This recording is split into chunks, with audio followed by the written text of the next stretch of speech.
This video is going to be on social class. You have a handout entitled Social Class. You might want to look at this handout and follow this discussion along with that handout. It may help explain some terms. We're going to talk about social class in the United States and how we measure and how we describe and what the classes are like. So let's begin by talking about social class. I'm going to use the term upper class, middle class, and lower class.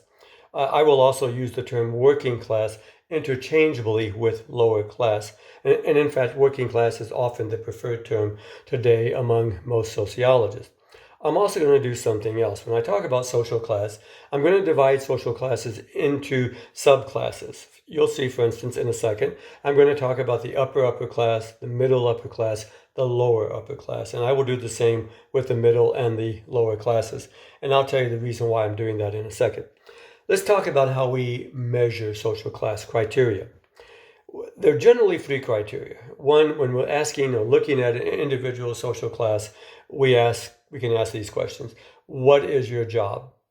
In this case, we're going to look at occupational status. Do you have a job that's high status, like a doctor, a lawyer, research scientist, sociologist, right? Or do you have a job that is considered low status, maybe a migrant laborer, a person who shines shoes, etc. So we look at how society ranks the status of the job. That becomes a factor. Second, we look at education. Generally, you're considered in a higher social class if you have a higher educational level. So that factor is number two. Third, and the one that people think of most often and that we look at an awful lot, is income. And sociologists will vary as to how they draw the lines between social classes based on income. So there's not always an agreement, and we'll talk a bit about this in this video. So let's start talking about class, and we'll begin with the upper class. When I look at the upper class and try to define it, I say, well, we have to keep in mind that it varies a lot from the bottom part of the upper class to the top part. At the very bottom part of the upper class, when we're looking at, we'll call this the lower part of the upper class. This starts, in my opinion, around a person making $250,000 to $300,000 a year. Again, sociologists will vary on what numbers they would use. And look at it, a person like this is probably doing quite well. This may be a person who's a very successful doctor or lawyer or engineer, a person who maybe owns or manages a company of some sort, a person who's doing quite well in whatever business or profession that they're in, okay? And that's good. They're making $250,000, $300,000 a year at least, okay? They probably have a college degree in most cases. Not necessarily every case, but in most cases they probably do. And people obviously are living very comfortably.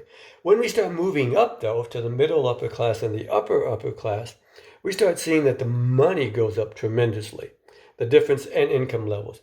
By the time we get to the middle part of the upper class, we're coming across individuals whose income may be in the tens of millions of dollars per year, and their overall wealth may be in the tens or hundreds of millions and maybe even billions of dollars. These are actually the wealthiest individuals in society. And you may wonder why they're not in the upper class. They are only in the middle upper class. I'll tell you why in a second. But I put them in the middle upper class. And who would these individuals be? These would be people like maybe Jeff Bezos, Amazon, Bill Gates. I'm sure there's others out there as well. These would be the middle upper class. These are the wealthiest people in the United States. And again, there would be others who run large corporations or who had large corporations as well. And these entrepreneurs out there make up the wealthiest individuals in American society. Now, when we get to the upper class, people are wealthy as well. Don't misunderstand me. But actually, in many cases, they may not be as wealthy as some of the individuals who are in the middle upper class.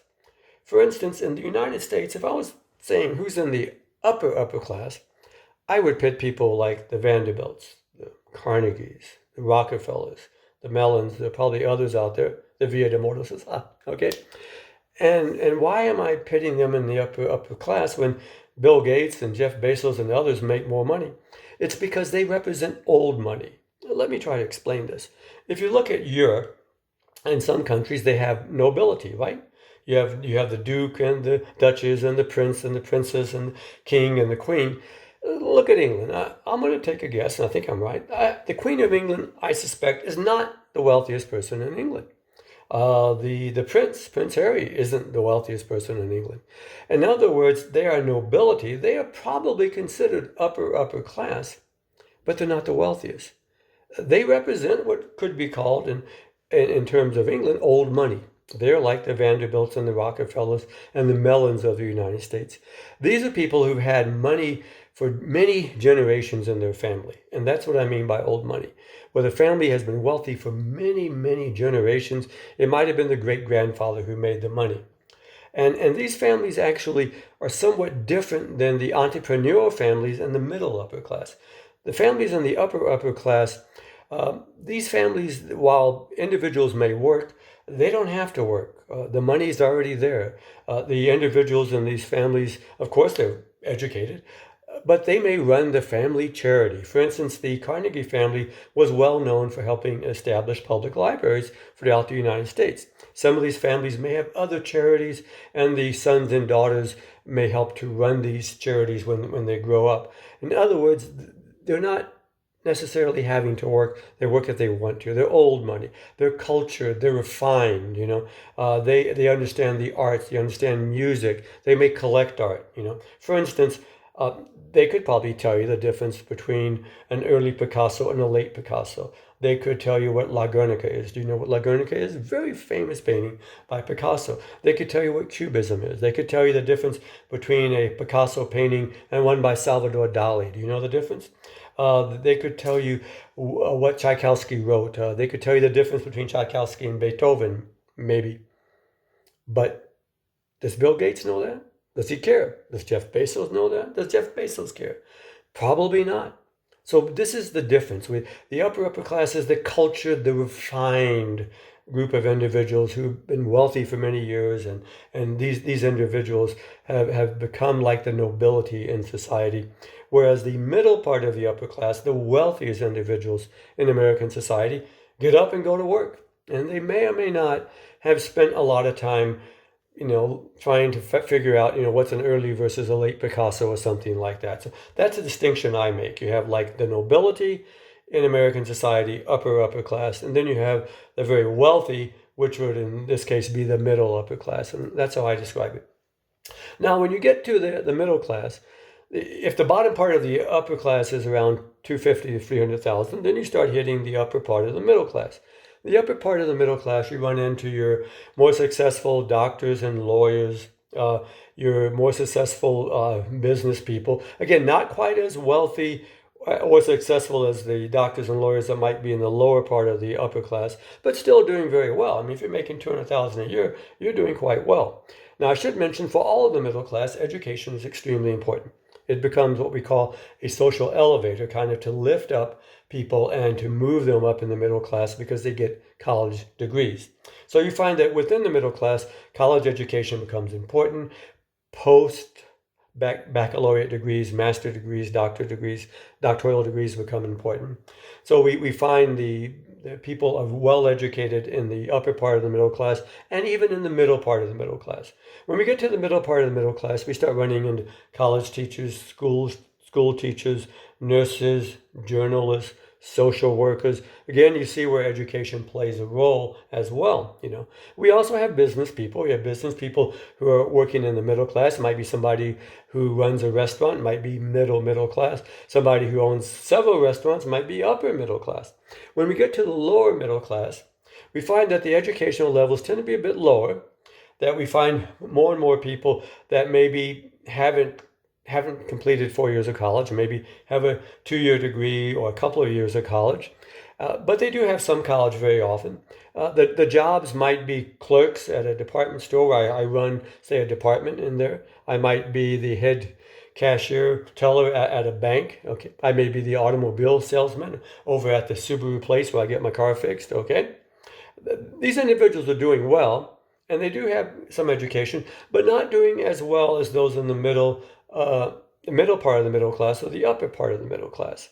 So we look at these individuals, and their job status is not bad because they have like a title that goes with it. And this becomes important when we look at the working or lower class. And here's where I kind of diverge from some other sociologists. I argue that people in the upper part of the working class, in the upper part of the lower class actually in many cases can make more money than people in the lower part of the middle class. Let me tell you why. Because I would pit skilled tradesmen in the upper part of the lower class. By skilled tradesmen, I'd say auto mechanics, plumbers, carpenters, electricians. Now, if you look at these occupations, I would argue that many people in these occupations make more money than people in the lower part of the middle class. For instance, I would say the skilled auto mechanic at the Subaru place makes more money than most of the car salesman. The car salesman might be lower middle class, and the auto mechanic might be considered upper lower class, but the auto mechanic's making more money. So why do we have the difference here? Well, what puts the car salesman in the lower part of the middle class is job status. Because the car salesman has a title. He dresses up in a coat and tie, or she does every day. They dress up in business uniforms, and they go to work dressed like in business dress. They are like professionals. They may have titles. I once met a car salesman who gave me a card, and it said automotive investment specialist. The person who's the head cashier at the bank may have a fancy title. So we have occupational status, and to some degree education comes in, and it kind of knocks these people up into the lower part of the middle class. But income-wise, the carpenter, the electrician, the plumber, the auto mechanic at the Subaru place is making more money. So there's kind of like we can call this sometimes like an inconsistency in the social class in terms of where they're at. And in the upper part of the lower class, those individuals are doing quite well. We don't start running into problems in terms of poverty and other issues until we get to the very middle and lower part of the working class. And when we get to the middle and lower part of the working class, we start running into issues of poverty. And we start running into the problems that plague people who don't have enough money to function and survive well in society. And in the next video, we're going to talk about some of the issues and characteristics of the various social classes, and we'll continue with this issue.